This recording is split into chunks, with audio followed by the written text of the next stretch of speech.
Why does a reality show literally built on betrayal suddenly turn into a moral tribunal for the audience? The Traitors is supposed to be a game where people lie, backstab, and smile politely while sharpening the knife behind their backs. That's the premise. That's the product. And yet, the loudest outrage isn't about who poisoned whom at the Roundtable.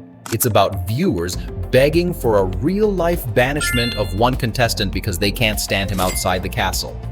So what are we watching here? A competition or a public execution dressed up as entertainment? Because once fans start demanding someone be removed for vibes, politics, or personal grudges, the show stops being about traitors and becomes about how badly we want a scapegoat.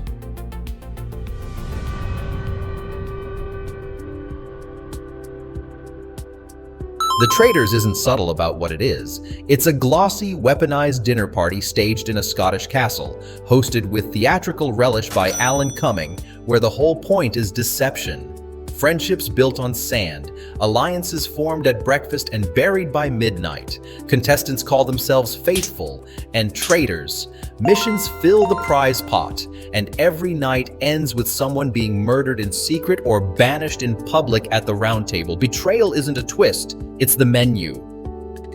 Season 4 arrived on Peacock on January 8, 2026, rolling out multiple episodes immediately because nothing says trust no one like binging Paranoia at full speed.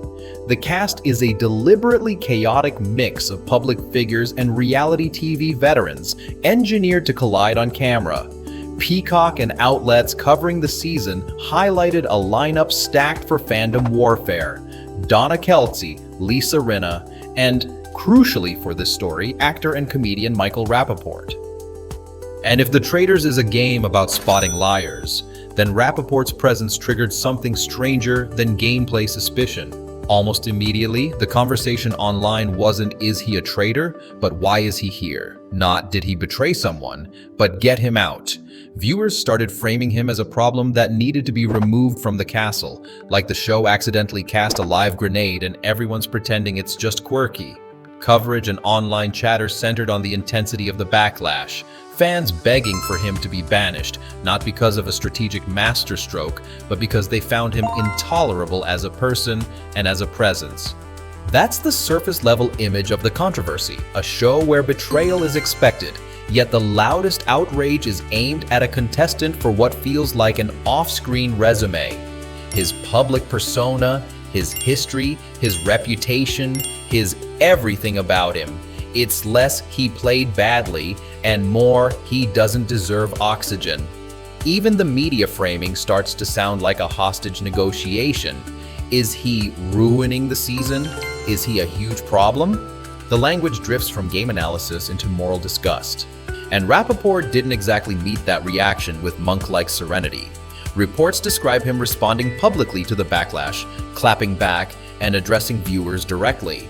Because in 2026, no reality TV controversy is complete until someone tries to win the argument in the comments section. The show becomes secondary. The meta show, fans versus cast member, takes over the feed.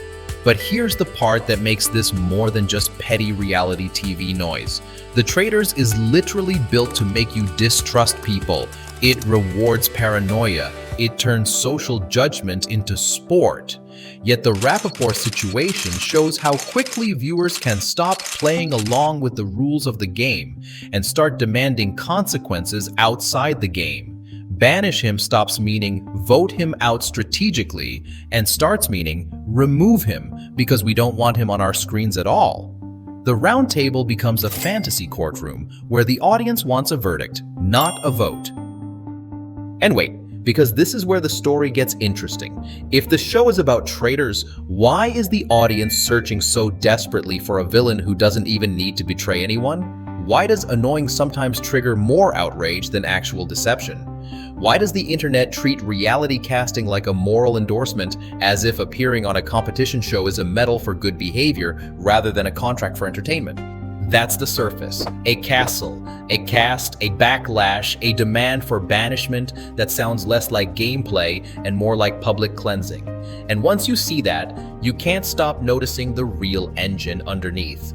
The way modern fandom turns shows into battlegrounds where who deserves to exist here matters more than who played well. The moment a cast list drops, the audience starts writing the season before the first torch is lit. That's not even a critique, it's the business model. Peacock announced the season 4 lineup as a celebrity-heavy mix, and the coverage immediately framed it as a personality collision course. Donna Kelsey, Lisa Rinna, and Michael Rapaport among the names designed to spark conversation. Season 4 premiered on January 8, 2026, with 3 extended episodes right out of the gate, because paranoia is more bingeable when it's served in bulk, and the show's setup is practically engineered to make viewers feel like amateur prosecutors. The Traitors places contestants in a remote Scottish castle, secretly assigns traitors, and ends days with a roundtable banishment, where the group votes someone out, and they reveal whether they were faithful or traitor. The whole thing is ritualized suspicion packaged as prestige TV. So when people talk about banishment, it already sounds like justice. It sounds like consequence. It sounds like the satisfying end of an argument. And that's where the mythology starts creeping in, because the vocabulary of the show bleeds into the vocabulary of the internet. A cast member like Michael Rapaport doesn't enter the season as a blank slate. He arrives with a public history, a reputation, and a preloaded emotional response in the audience. Even before the premiere, some coverage noted backlash tied to his past controversies, which meant he wasn't being received as a player so much as a statement. And once the season dropped, the reaction didn't stay contained to strategy talk. It tipped into something more visceral. Fans not merely suspecting him in the game, but wanting him gone from the show entirely, like the act of appearing on screen is itself an endorsement that must be revoked. This is the myth-building stage where the audience stops asking, "Is he a traitor?" and starts declaring, "He is the problem." And the difference matters. The first is gameplay. The second is moral casting. That's the shift from watching a show to policing a culture. You can practically see the outline of the narrative forming in real time. A contestant becomes less a character and more a symbol of what the show shouldn't be, of what the audience won't tolerate, of what makes the season feel ruined.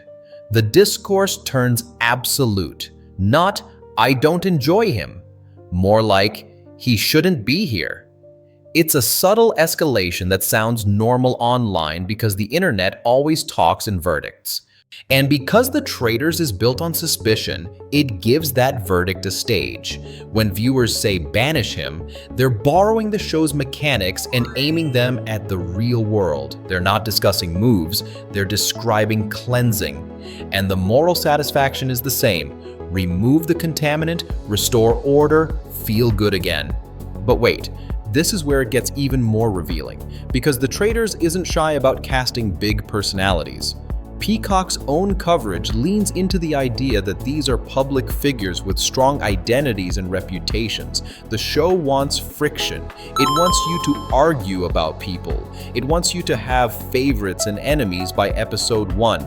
It's a social experiment dressed as campy prestige. If nobody triggers anyone, there's no electricity. Oh. So when the audience erupts, that outrage is not a glitch in the machine, it's the machine. The myth gets sharper when the person targeted refuses to play along with the audience's preferred script.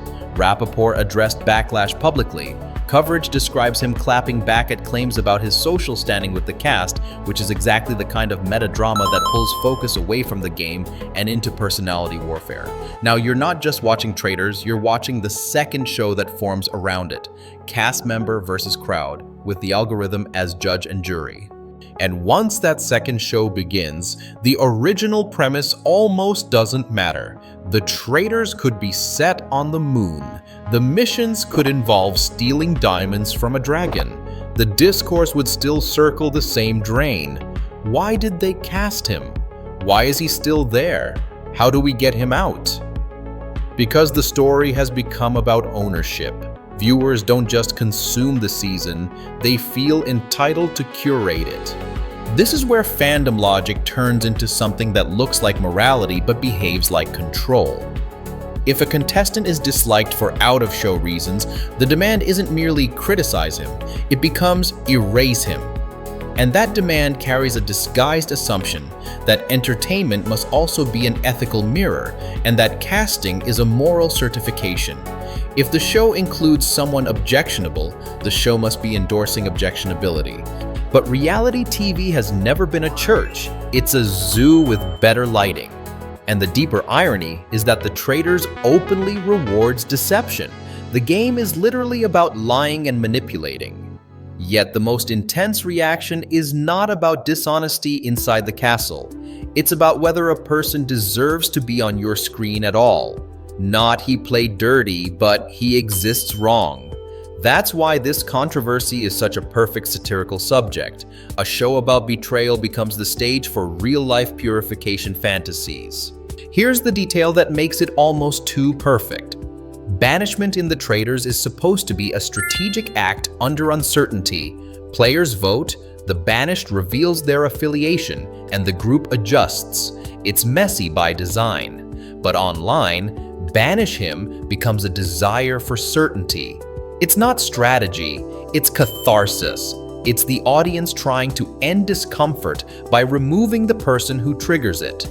And once you recognize that, you start seeing the larger pattern, the way internet culture turns entertainment into a moral sorting machine. The show hands you a vocabulary of suspicion: faithful, traitor, banish, and the crowd uses it to label people in real life. The game becomes a template for ideology. A castle becomes a courtroom. And the Roundtable stops being part of the plot and becomes a fantasy of control. But here's the part that should really make you sit up. If the Traitors is the setting, then who is actually learning how to betray whom? Because the show is about players lying to each other. But the metagame is about platforms, producers, and audiences learning how to weaponize disgust, turn it into engagement, and call it principles. And that's where the next layer begins. The ugly truth is that none of this outrage is an accident. The Traitors is built like a pressure cooker, yes, but it's also built like a billboard. Peacock knows exactly what kind of show this is. An Emmy-winning murder mystery reality competition hosted by Alan Cumming, staged at a Scottish castle, where paranoia is the point and banishment is the climax of every social feud. The format repeats like ritual. Missions to build the prize pot, a roundtable vote to banish someone, then a secret murder overnight. Suspicion becomes entertainment by design. Season 4 didn't just premiere on January 8, 2026. It launched with 3 extended episodes in one night, basically a dopamine dump of betrayal, because the fastest way to lock people in is to make them feel like they can't leave the room until the next accusation drops. And casting? Casting is not about fairness. Casting is about friction. That's why the lineup is an eclectic collision of public figures and reality veterans, names like Donna Kelsey and Lisa Rinna that come with built-in fandom energy, built-in opinions, built-in baggage. Now here's the twist. In a show about traitors, the most valuable contestant isn't always the best liar. Sometimes it's the person who makes the audience feel something hot enough to type with. Because outrage is a retention tool, a hated cast member is a weekly cliffhanger with a pulse. Viewers don't just tune in to see who gets murdered, they tune in to see if their personal enemy gets banished. And when that happens, the audience gets the same satisfaction they'd get from a courtroom verdict. Not because the game demanded it, but because their feelings did. Michael Rappaport's presence shows how quickly this becomes a metagame. Reports and coverage describe backlash flaring up around his casting, with social media calling him out over past controversies and political views, and people essentially begging for him to be immediately banished from Cumming's castle. The point isn't whether every accusation online is argued responsibly. The point is that the show becomes a moral arena the second a contestant arrives with a preloaded reputation. The audience stops asking, "Is he a traitor?" and starts asking, "Why did you put him on my screen?" And that's not gameplay. That's an ownership dispute. But wait, because it gets even more profitable when the hated person responds. Rappaport publicly clapped back at the fan reaction addressing Traitor Nation and leaning into the attention, which is exactly how the second show gets born. The show about the show, where the cast fights the comment section, and the comment section fights back like it's storming a castle made of quote tweets. This is the hidden motive behind the entire ecosystem. Controversy doesn't just happen around reality TV. Controversy extends reality TV. It becomes the bonus episode that runs all week. And because the show's own language is so moral-coded, faithful, traitors, murder, banish, the audience doesn't have to invent a vocabulary for punishment.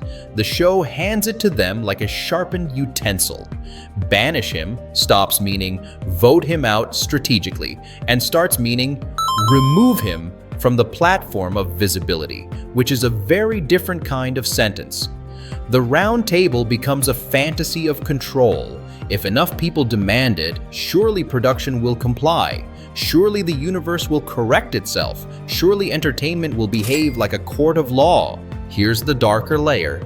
Platforms reward that fantasy. Algorithms love intensity. A calm, nuanced take is a light drizzle.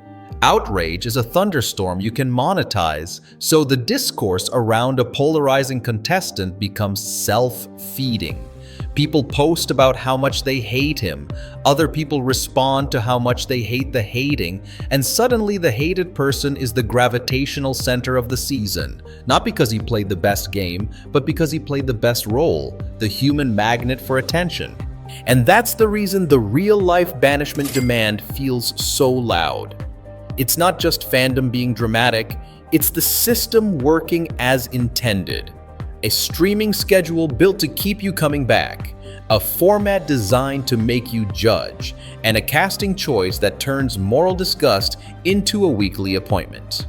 Because the secret traitor twist, the murders, the banishments, all of it is the plot. But the audience's need to purge someone they already dislike, that's the engine humming underneath. And once that engine is running, the show doesn't even need betrayal to feel like betrayal. It just needs a target. At this point, it stops being about the traitors and starts being about us, about what we've turned entertainment into and what entertainment has turned us into. Because if you step back, the Rappaport reaction isn't just fans being dramatic.